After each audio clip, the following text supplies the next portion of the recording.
శ్రీపాదవల్లభ చరితామృతంలోని దత్తారాధకులకు కలిగే విశేష ఫలితము. కాలాంతరమున శంకరభట్టు ధర్మగుప్తులను వారలు నీ వద్దకు వచ్చేదరు. అంతవరకు నీవు ఆరాధించిన నా ఈ దివ్యపాదుకలను వారి కొసంగి వారి నుండి కాలనాగుల యొక్క ఒకానొక దివ్యమణిని నీవు స్వీకరింపుము. శరీర ధర్మములకొక కాలముండును, మనస్సులనకొక కాలముండును, ప్రాణమునకొక కాలముండును, ఆత్మ అనునది కాలాతీతముగా నుండును.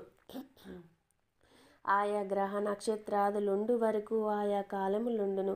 వృద్ధి క్షయములు కాలాధీనముగా జరుగుచుండును. అనేక బ్రహ్మాండములు పుట్టి వృద్ధి నొంది కొంతకాలము స్థితి అందుండి తిరిగి విలయమును పొందుచుండును. ఇది అంతయును కాలమహిమయే. అటువంటి కాలస్వరూపము నా ఆధీనమయ్యున్నది. నన్ను ఆరాధించు వారికి కాలపురుషుడు సదా అనుకూలించుచుండును. భూత ప్రేత పిశాచాది మహాశక్తులు కూడా దత్తారాధనను చేయువారిని ఏమీయును చేయజాలువు. ఈ సృష్టి యందున్న ప్రాణులన్నింటికంటేనే కూడా నేను బలవంతుడను.